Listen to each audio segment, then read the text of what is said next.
Hold on, y'all.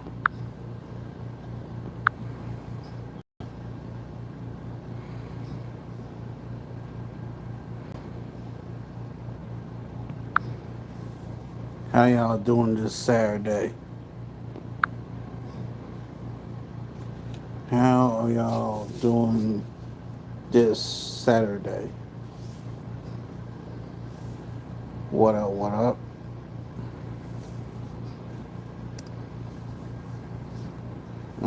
I just got a couple things for y'all. Um, I want to start with this here from Unbiased Politics with Jordan Berman, and I'm going to come with a little bit more behind that. I just built a budgeting app with Base 44. Nina just built an app. So we can all build apps now?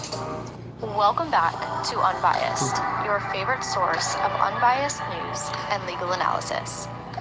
Welcome back to Unbiased Politics. Today is Thursday, January 29th. Let's talk about some news. We've got a lot to cover today, so let's just get right into it. We will start the episode with some developments related to the Alex Preddy shooting. And there are quite a few, so we'll kind of just bounce from one to the next, and I'll attempt to explain these in chronological order, but there's just been so much happening since Monday's episode that everything kind of gets meshed together. So first, let's talk about the DHS preliminary report. On Tuesday, the DHS shared this preliminary report on the Alex Preddy shooting with Congress based on an initial investigation that was done by the CBP's Office of Professional Responsibility. And in completing that investigation, the Office of Professional Responsibility basically relied on body cam footage as well as available documentation. Now, remember, the CBP is an agency within the DHS, right? So the DHS oversees the CBP and any internal offices within the CBP, including the Office of Professional Responsibility. So that's why it was the DHS that shared this report with Congress. Now, the report has not been released to the public, but it has been seen by various news outlets, and these various news outlets have reported on its contents. So per those reports, the initial investigation found that CBP agents were conducting a targeted operation when they encountered Preddy. An officer asked Preddy and another woman in the road to, quote, move out of the roadway. When they both didn't move, the officer deployed his pepper spray towards both individuals. Officers then attempted to take Preddy into custody. Preddy resisted their efforts, which then resulted in a subsequent struggle on the ground. The report states that while Preddy was on the ground, a Border Patrol agent yelled, quote, he's got a gun, multiple times. Though the report does not state that Preddy ever showed his gun, or brandished his gun, as was initially reported by DHS Secretary Noem. Roughly 5 seconds after the Border Patrol agent yelled that Preddy had a gun, 2 agents discharged firearms at Preddy, one of whom was a Border Patrol agent with a CBP-issued Glock 19. The other was a CBP agent with a CBP-issued Glock 47. The report found that after the shooting, a Border Patrol agent advised that he had possession of Preddy's firearm and that it was cleared and secured in the agent's vehicle. Now, a few things the report doesn't mention. Number one, it does not mention an accidental discharge from Preddy's weapon, which, as we just said, had been confiscated by another agent just seconds before the shooting. I know there were talks of that possibly being the case, there potentially being an accidental discharge that then caused the agents to fire at Preddy, but none of that was mentioned in the report. 2, the report does not say how many shots were fired or which shots killed Preddy. And 3, the report does not state whether the officers that fired the shots knew Preddy had been disarmed when those shots were fired. So that's the gist of the preliminary report. And again, this is just a preliminary report that is based on an initial investigation. So it's not going to detail everything. That'll likely take some time. The Right. Next development is that the agents that fired their weapons have since been placed on administrative leave. So according to a CBP spokesperson, the move is standard protocol, and the spokesperson said it shouldn't be viewed as any suspicion of wrongdoing. DHS spokesperson Tricia McLaughlin also confirmed that the ICE officer who shot and killed Renee Good has also been placed on administrative leave. So administrative leave is essentially a temporary leave of absence from duties, but you're still entitled to pay and benefits. It's not until the investigation progresses that the agency will then determine whether those agents are, brought back or they face further action. Obviously, if that investigation finds violations of policy or protocol, then the agents would be removed from service. But if the investigation finds no wrongdoing, no protocol violations, then they would likely be able to return to work. The next development is that Democratic lawmakers are threatening to impeach DHS Secretary Noem. So we'll start with a little backstory, and then we'll talk a little bit about impeachment and what that would entail and what it would mean for Noem's position. Earlier this month, in the wake of the Renee Good shooting, Democratic Representative Robin Kelly introduced 3 articles of impeachment against Noem. One of those articles was, cited obstruction of Congress. The second cited violation of the public trust, and the third cited self-dealing. Since their introduction, and more so since the Alex Preddy shooting, more lawmakers have signed on. More than 160 House Democrats have signed on to the impeachment resolution. And on Tuesday, House Minority Leader Hakeem Jeffries, Democratic Whip Catherine Clark, and Democratic Caucus Chair Pete Aguilar released this joint statement that basically said Secretary Noem should be fired immediately, and if she wasn't fired, they would commence impeachment proceedings. And I should note here that it's not just Democrats that are calling for Noem's termination. I mean, it's mostly Democrats, but there are a few Republicans too. Republican Senators Thom Tillis and Lisa Murkowski have both issued statements stating that Noem's actions in Minnesota warrant her immediate removal from the president's cabinet. So following this criticism, the president held a meeting at the White House with Secretary Noem, along with Noem's top aide, the White House Chief of Staff, the press secretary, and the communications director. We don't know exactly what was discussed at that meeting, but when Trump was asked by reporters whether Noem would step down, he replied, quote, "No, I think she's doing a very good job. The border is totally secure. You forget we had a border that I inherited where millions of people were coming through. Now we have a border where no one is coming through. They come into our country only legally," end quote.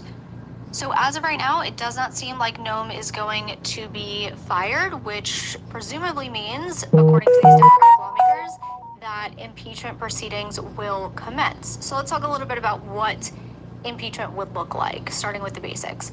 Under the Constitution, the House has the sole power to charge a federal officer with impeachment, right? The impeachment process applies to what the Constitution refers to as civil officers, which includes executive branch officials, judges, the president, the vice president. And typically, when the process starts when articles of impeachment are drafted. Hey, y'all. The articles of impeachment lay out the specific allegations or the specific charges that are being brought against the official facing impeachment. Once the articles are drafted, the full House can vote on them. And the reason I'm emphasizing can is because if the majority party or House leadership decides not to move forward on the articles of impeachment, impeachment just simply doesn't happen. There's no constitutional requirement that allegations automatically result in a House vote. So even though articles of impeachment against Noem have been drafted, if House leadership doesn't, but let's assume for the sake of the discussion that the articles do move forward and reach the House floor. I remember walking the path that was through campus. It was the main path, and it felt like it was forever. It felt like every step I was taking, the path was getting longer and longer. And I can visualize seeing the trees around. And that the articles do move forward and reach the House floor. If a simple majority of the House votes yes on any one of the articles, in Noem's case there are 3, then that's it. The official is impeached. No one would be impeached if a simple majority of the House voted yes on any one of the 3 articles against her. But impeachment doesn't automatically remove someone from their position. Removal only happens if the Senate votes to convict. So once the House votes, assuming at Okay. least one article passes, the Senate then holds a trial on the articles that passed. Once that trial ends, senators vote. And conviction requires a 2/3 majority. It's a pretty high bar. If the Senate doesn't reach that threshold, the official is acquitted and they stay in office. It's only if a person is convicted that they are removed from their position. So applying this to Mome's situation, now that the articles of impeachment have been introduced, House leadership will decide whether to send the articles to a full House vote. If they don't, nothing happens. It ends there. But if they do, the House will vote on impeachment, and only after that would the Senate become involved for a potential conviction.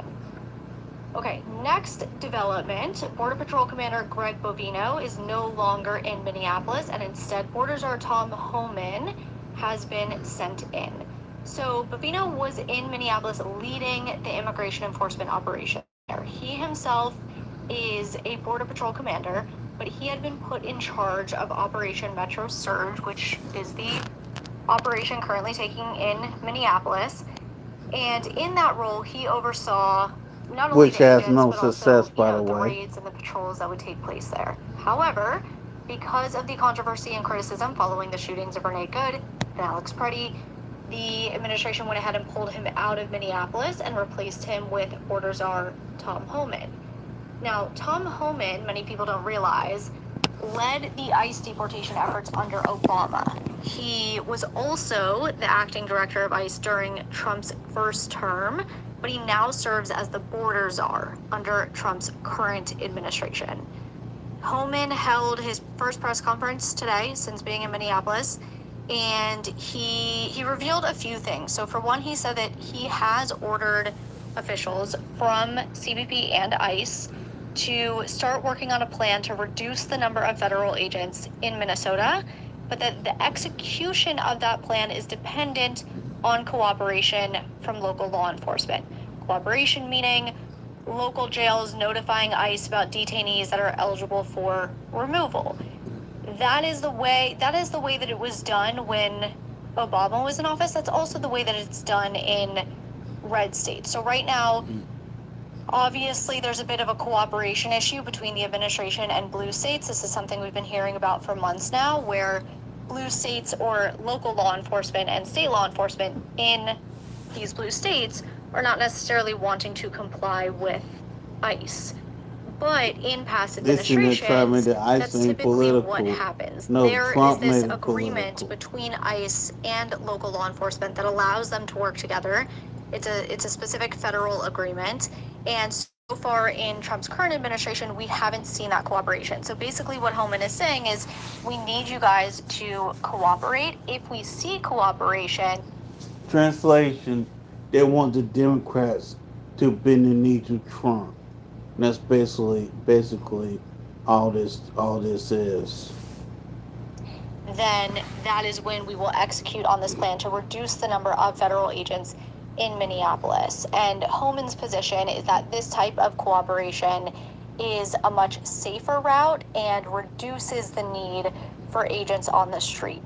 In the same press conference, Homan also acknowledged that things have not gone perfectly, but said the administration would not be backing down from its immigration mission, just that the administration is going to be doing it smarter. And we'll talk a little bit more about Tom Homan in the Rumor Has It segment at the end of this episode, because I know some of you had some questions about his work in the Obama administration. But the final development that we need to cover is this new video footage of Alex Preddy from a couple of weeks ago.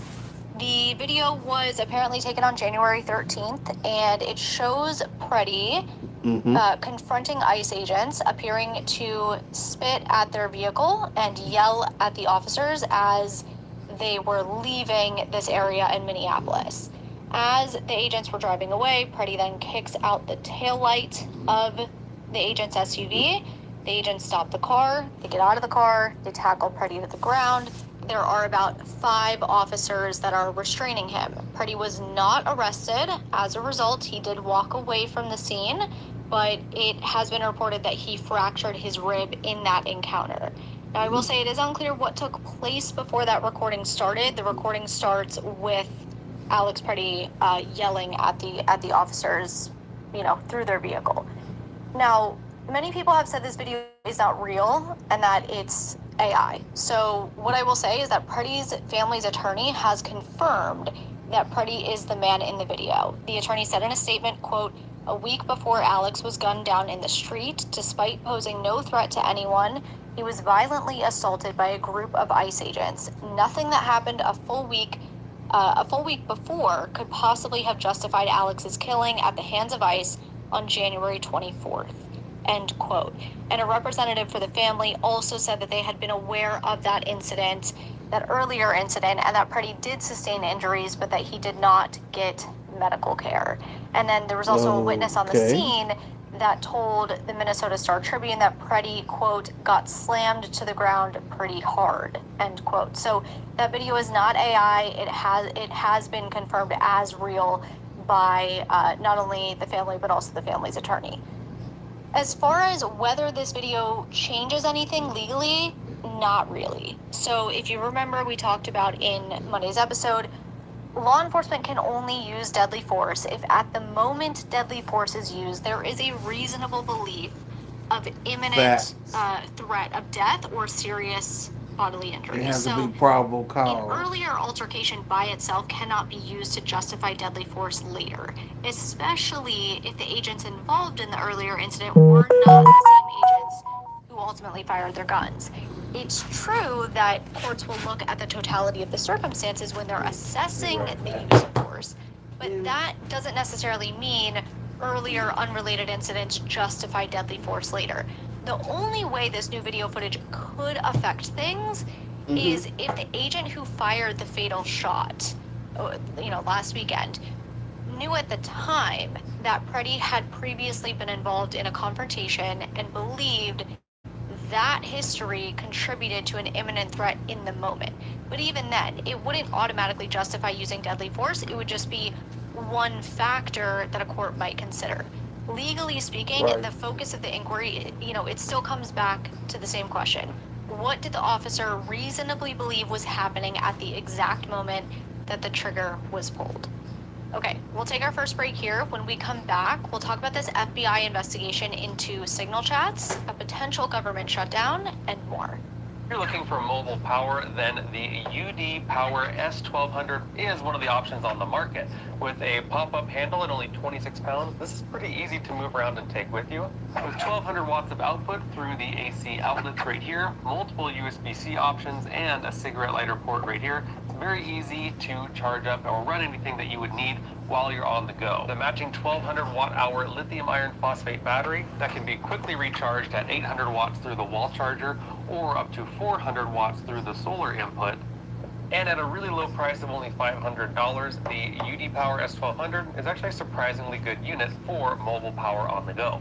Now, it is less cost than a smaller power station, which is the River 2 Pro from EcoFlow. This unit costs more and has less power and less battery than the S1200. So if you need mobile power for running laptops, charging batteries, running simple things on the go, definitely check out the S1200 from UD Power.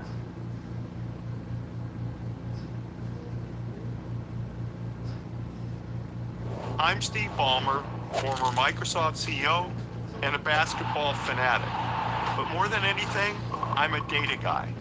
That's why I created USA Facts, to bring you unbiased and nonpartisan government data on issues impacting the lives of Americans. I'll share with you the facts and data, all from our government.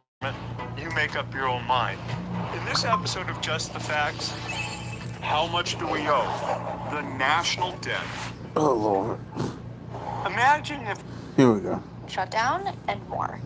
Welcome back. FBI Director Kash Patel announced that the Bureau is investigating encrypted group chats on the Signal app that protesters use to track the movement of immigration agents in Minnesota. So this is what happened. Benny Johnson, he's the host of the conservative Benny Johnson show. he interviewed this independent reporter on his show named Cam Higby. Higby describes himself as an on-the-ground reporter and Pentagon correspondent. And on the day of the Alex Preddy shooting, Higby shared what appears to be a screen recording of a group chat on the Signal app with hundreds, if not thousands, of members. And along with that screen recording, Higby wrote, quote, "I have infiltrated organizational Signal groups all around Minneapolis with the sole intention of tracking down federal agents and impeding, assaulting, and obstructing them. Buckle up, all will be revealed. Each area of the city has a signal or several signals. Let's start with a screen recording of all members of the South Side group to start." End quote. So following that post, Benny Johnson had Higby on his show, and basically what Johnson and Higby were alleging is that officials within Minnesota, well, actually, Benny Johnson was more so alleging that officials within Minnesota's government, or quote-unquote power infrastructure, as he called it, were giving state resources to these Signal chats. According to Johnson, and Higby kind of corroborated this as well. Higby wasn't really as focused on like the government officials being a part of this as much as he was just kind of describing what's involved in these chats and what these people are saying in the chats. So Higby was saying that the chats tell people where ICE is at any. So basically, where ICE is, when are they going to move out, and which neighborhoods they're going to, is basically what she is saying. In time, and it allows people to track ICE down and prevent them from enforcing the law. So Higby claims that Alex Preddy was one of the group chat members. He says Preddy was, quote, identified as being in it by several members of the network as well as his neighbor. Higby also said that Renee Good was probably in the chat, and his justification for that claim is that both Preddy and Renee Good engaged in the exact tactics that the people are taught to engage in this group chat. So this is basically, this is what the chat is according to Higby. Higby also said that there are some reporters that are part of this chat that use the chat to find out where ICE activity is at any given time. Now, the original chat that Higby wrote about, in his tweet after the Preddy shooting has since been removed from the app, but according to Higby, a new chat has been started. So on the podcast, Higby showed some of the messages that were coming in real time as he was being interviewed. And Higby said, quote, "They're calling out license plates and intersections as we speak," end quote. So that conversation is then what led to Benny Johnson having Kash Patel on the show. And he asked Patel whether these group chats are legal. And Patel responded, quote, "That's exactly what we're investigating. As soon as Higby put that post out there, I opened an investigation on it, just like any other case. We immediately opened up that investigation because that sort of Signal chat being coordinated with individuals, not just locally in Minnesota, but maybe even around the country, if that leads to a break in the federal statute or a violation of some law, then we are going to arrest people. You cannot create a scenario that illegally entraps and puts law enforcement in harm's way. Now, we will balance the First and Second Amendments constantly, but we do have to let the community know that we will not tolerate acts of violence and escalation and a violation of the federal code," end quote. So everyone really has the same question. Can the FBI investigate encrypted Signal chats in this manner? Or is this investigation a violation of the Constitution? And this is your answer. So if law enforcement agencies like the FBI have reason to believe that a law has been broken, they can investigate encrypted communications. So if the FBI has reason to believe that people in these group chats were and are threatening or inciting violence, conspiring to obstruct federal officers, violating any other federal law for that matter, they have the authority to investigate those potential crimes by looking into these chats.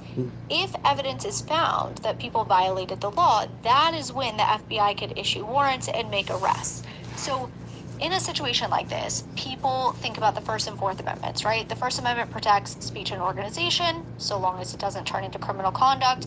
And the Fourth Amendment protects against unreasonable searches and seizures. So under the First Amendment, if you are just sharing information or you're organizing a protest, that is typically protected under the First Amendment. When that speech crosses over into criminal conduct, though, that is when things are treated differently.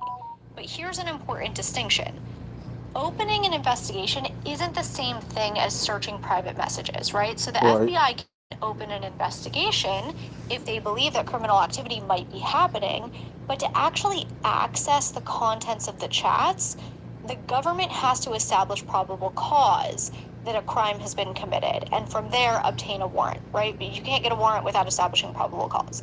So without probable cause and a warrant, the FBI can't constitutionally search private communications. So just to be very clear on this, what the government can't do is surveil or punish people simply for expressing political views or organizing protests. But once those messages cross the line into potential criminal conduct, like conspiring to obstruct federal officers or interfering with law enforcement operations, that's when the Constitution allows searches and surveillance, so long as they are done with a warrant and proper legal authority. So Bingo. that's the deal with that.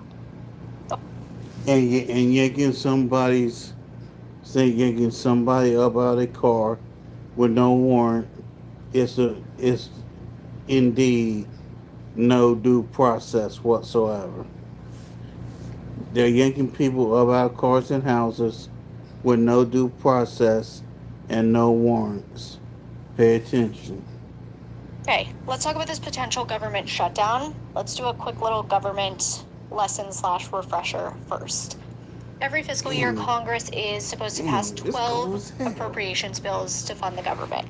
The fiscal year runs from October 1st through September 30th every year. So if Congress doesn't pass the next fiscal year's appropriations bills by the time that fiscal year starts on October 1st, and there's no temporary funding in place, the government shuts down. They don't have the funds to operate.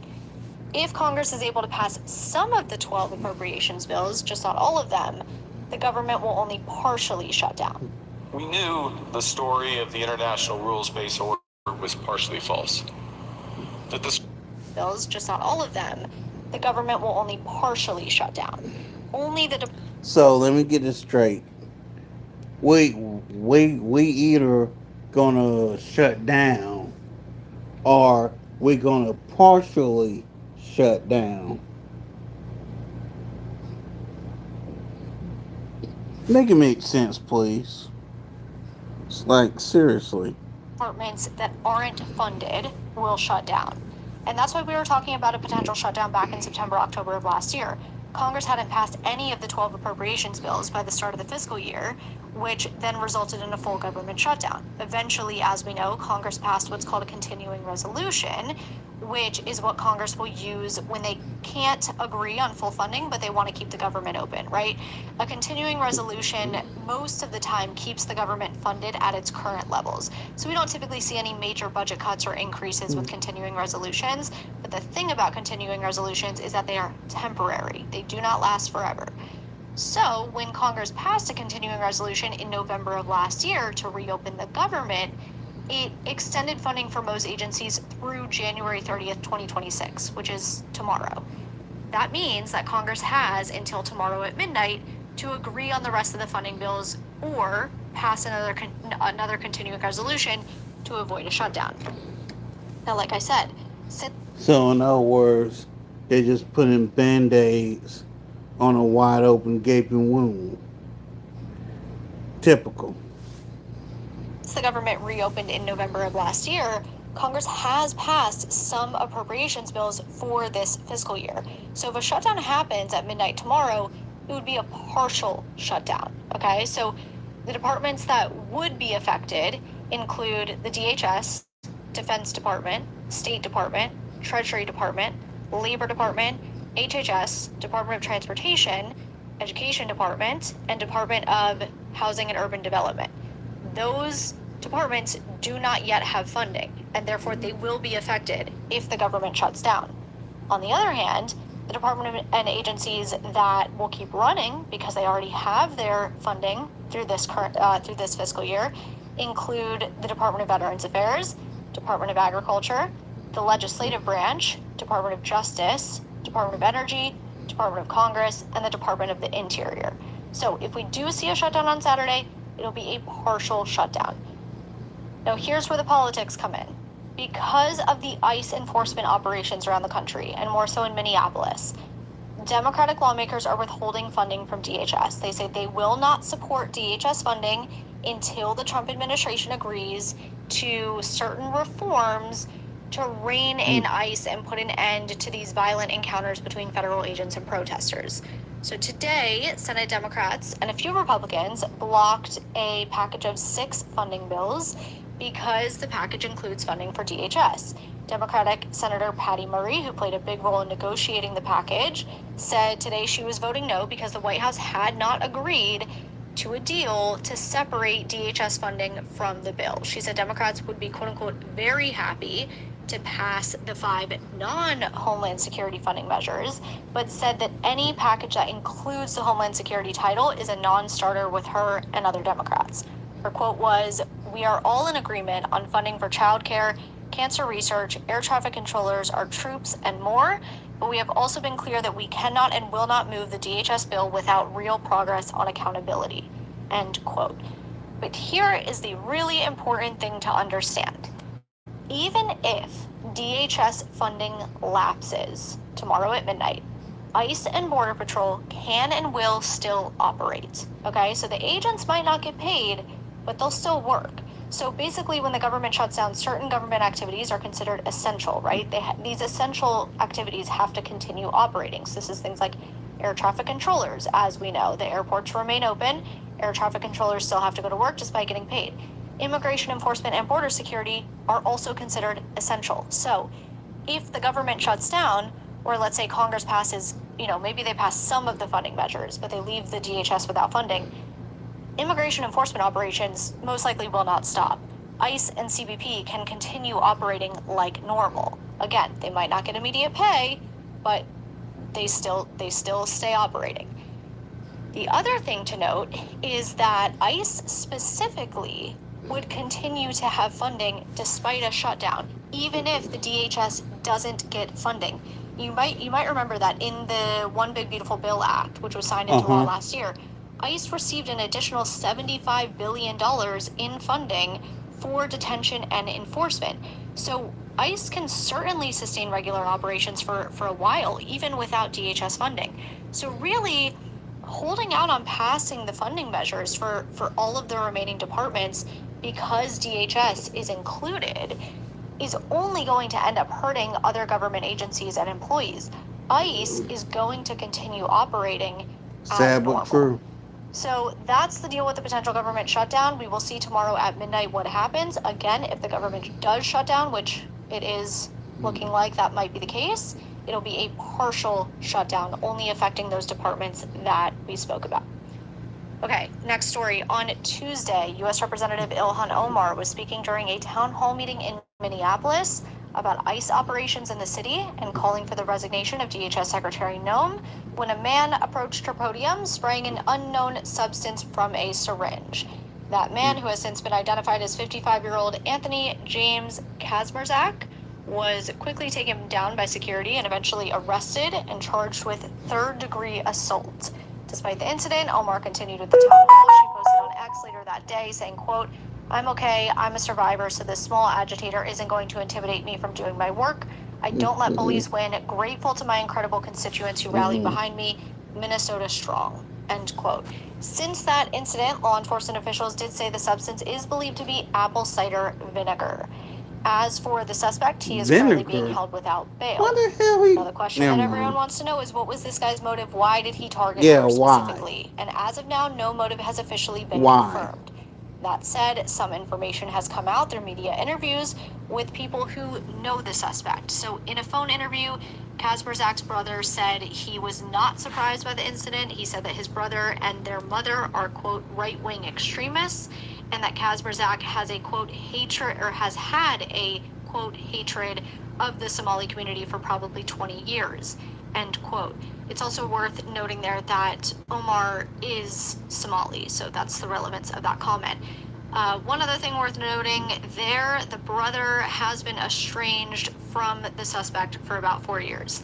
A neighbor also spoke to reporters, saying that days before the town hall, Kazmierzak asked if the neighbor could watch his dog. Kazmierzak reportedly told the neighbor, quote, "I'm going to this Omar thing, this town hall thing. I might get arrested," end quote. The neighbor said he thought it was, quote unquote, nonsense and didn't think Kazmierzak was going to, quote, do anything stupid, but agreed to walk the dog. The next day, Kazmierzak told his neighbor not to worry about it and that he had it covered. So after the incident, the neighbor said during an interview, quote, "I didn't take him seriously. I'm surprised, but not overly surprised. I figured when he said he was going to go to the town hall, he'd stand up and say something stupid. I can't imagine him assaulting or spraying somebody," end quote. So those are some of the things that people who know the suspect have said. Now, we also know that Omar has been in the news lately for a few reasons. Number one, she's been very outspoken on immigration policy and social justice issues.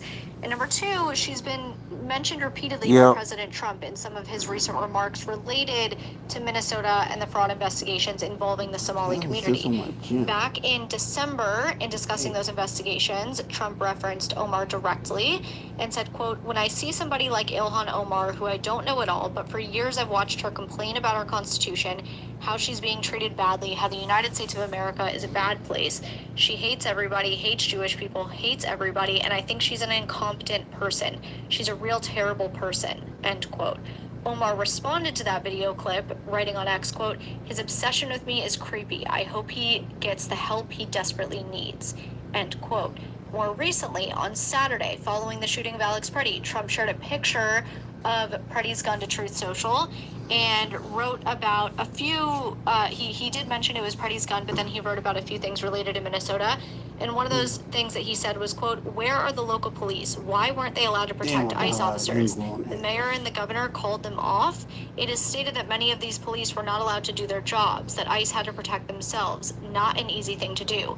Why does Ilhan Omar have $34 million in her account? And where are the tens of billions of dollars that have been stolen from the once great state of Minnesota? We are there because of massive monetary fraud, with billions of dollars missing, and illegal criminals that were allowed to infiltrate the state through the Democrats' open border policy. We want the money back, and we want it back now," end quote.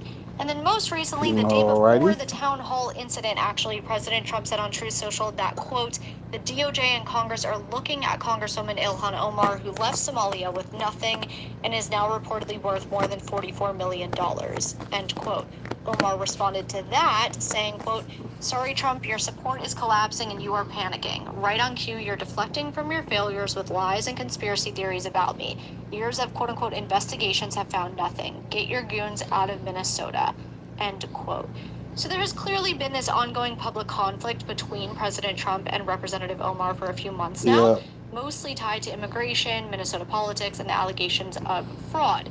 What we don't know for sure is whether that conflict had anything to do with Kazmierzak's actions.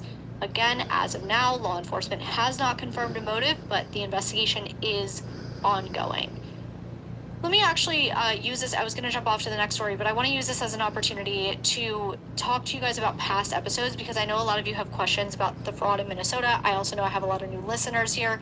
So back in January 8th to be exact, I did a 15-minute deep dive into what we know about the fraud in Minnesota. I also spoke about it back in December as well.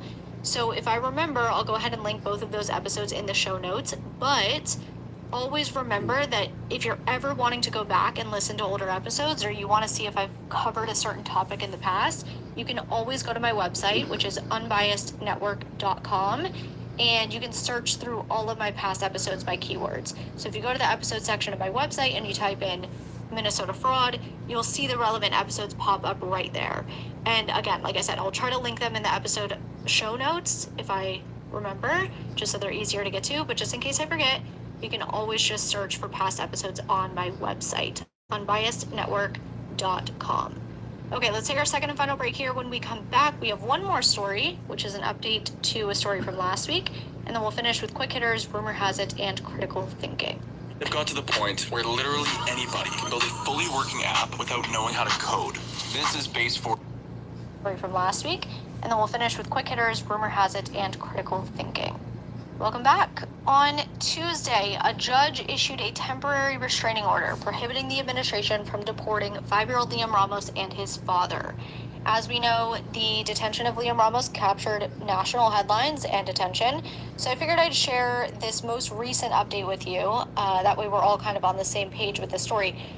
Just in case you don't remember, we'll do a quick refresher. About a week and a half ago, ICE agents detained a man named Adrian Alexander Conejo Arias, as well as his 5-year-old son named Liam Ramos. It's still unclear why Conejo Arias was targeted by agents, but we know that when agents approached his car, he fled on foot. Meanwhile, Liam was in the backseat of the car. Eventually, once agents apprehended the father told the agents that he wanted Liam to go with him, and they were both transported to a detention facility in Texas. That facility is designed to house immigrant families with underage children that have been accused of violating federal immigration law. But as with most things, there are conflicting accounts here, right? So the DHS said in its own statement, quote, on January 20th, ICE conducted a targeted operation to arrest Adrian Alexander Conejo Arias. As agents approached the driver, Adrian Alexander Conejo Arias fled on foot, abandoning his child. For the child's safety, one of our ICE officers remained with the child while the other officers apprehended Conejo Arias. Our officers made multiple attempts to get the mother inside of the house to take custody of her child. Officers even assured her that they would not take her into custody. She refused to accept custody of the child. The father told I officers don't he wanted the believe child that. to remain I'm with him. sorry. Our officer's primary concern was the entire operation, I do not believe that a woman would not want to take her own child. I don't believe that for a second. Our officer's primary concern during the entire operation was the safety and welfare of the child. Following the mother's abandonment of the child, officers abided by the father's wishes to keep the child with him. Father and son are together at Dilley. Parents are asked if they want to be removed with their children, or ICE will place the children with a safe person that the parent designates. This is consistent with past administration's immigration enforcement. End quote. Meanwhile, the superintendent of the school district in the neighborhood where the boy lives said that there was another adult living in the home that was outside, so not the mother, but someone else that was outside of the home begging the agents to let them take care of the small child, but that person was refused. The superintendent also accused ICE agents of leading Liam to the front door of the home and telling him to knock on the door in order to see if anyone else was home, which the superintendent said was essentially using Liam as bait, and that's a narrative which DHS has denied. We've also heard from a pastor who said he has spoken to... I've also heard that ICE agents was doing that mess. Using a child knocking on the door to try to get people. I have heard that ICE agents were doing that. And Border Patrol as well.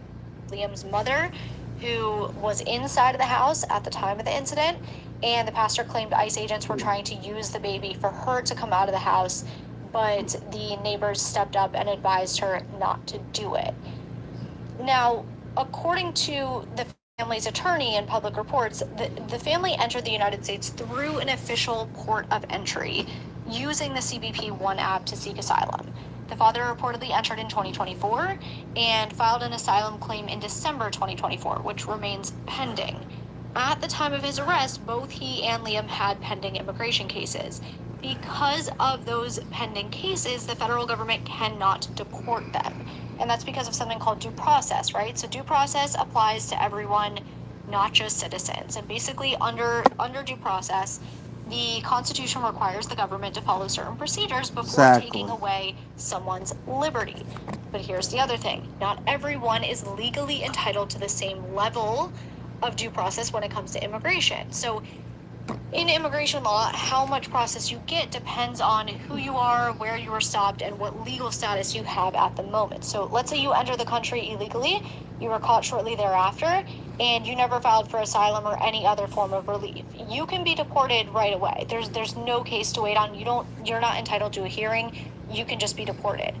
Now, there's also something called expedited removal. So under federal law, the government can use expedited removal when someone entered illegally, they can't show they've been here long enough, and they don't express a fear of return to their own country or request asylum. So when people are deported without a court hearing, it's usually because the law does allow a fast track process. Again, immigration due process exists, but in a lot of cases, it's pretty limited. So to get back to the story at hand, both Liam and his father lawfully requested asylum and have pending cases. That means they cannot legally be deported until their cases have been fully adjudicated. So once they were detained, their lawyer filed for a restraining order to prevent their removal. And on Tuesday, that request was granted. And just so we're on the same page, a temporary restraining order, I think people tend to think of in the domestic violence context, but a temporary restraining order is basically the judge saying, we're going to put everything on hold until I can look at this more closely. So it's a temporary measure. It only lasts about 2 weeks. Once that time is up, the judge can either let it expire or replace it with what's called a preliminary injunction, which can stay in effect until the court, reaches a more final decision on the actual merits of the case. So in this case, the TRO freezes the family situation temporarily to make sure they're not removed from the country or moved to another location while the case continues. From here, the judge will have to hold more proceedings to decide the merits of the case, including, whether their asylum claim should be granted, whether detention and deportation are lawful or unlawful, things of that nature. One other related storyline here that I just want to quickly address is Liam Ramos's health. So I saw some viral posts on social media, you may have seen them as well, about Liam's deteriorating health condition. So I just want to touch on this real quick just so we all have the facts. A Democratic representative named Joaquin Castro wrote in a post on X on Wednesday, quote, "Just visited with Liam and his father at Dilley Detention Center. I demanded his release and told him how much his family, his school, and his country loves him and is praying for him," end quote. Castro included a picture with his post, which shows him looking over Liam and Liam's father. Liam's father is sitting on a bench. Liam is sleeping in his father's lap. Then Castro posted a corresponding video to Instagram where he said that Liam's father told him that since they arrived at the detention center, Liam has been sleeping a lot, hasn't eaten well, has been depressed, and hasn't been himself. Now, Castro was clear in his video about the fact that Liam isn't in, quote, any kind of emergency physically, end quote.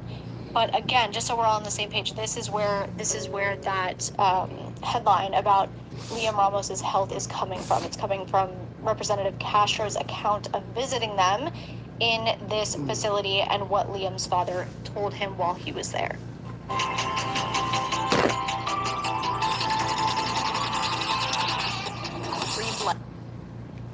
Okay, let's do a few quick hitters. Yesterday, the FBI executed a search warrant at... 1 second, y'all.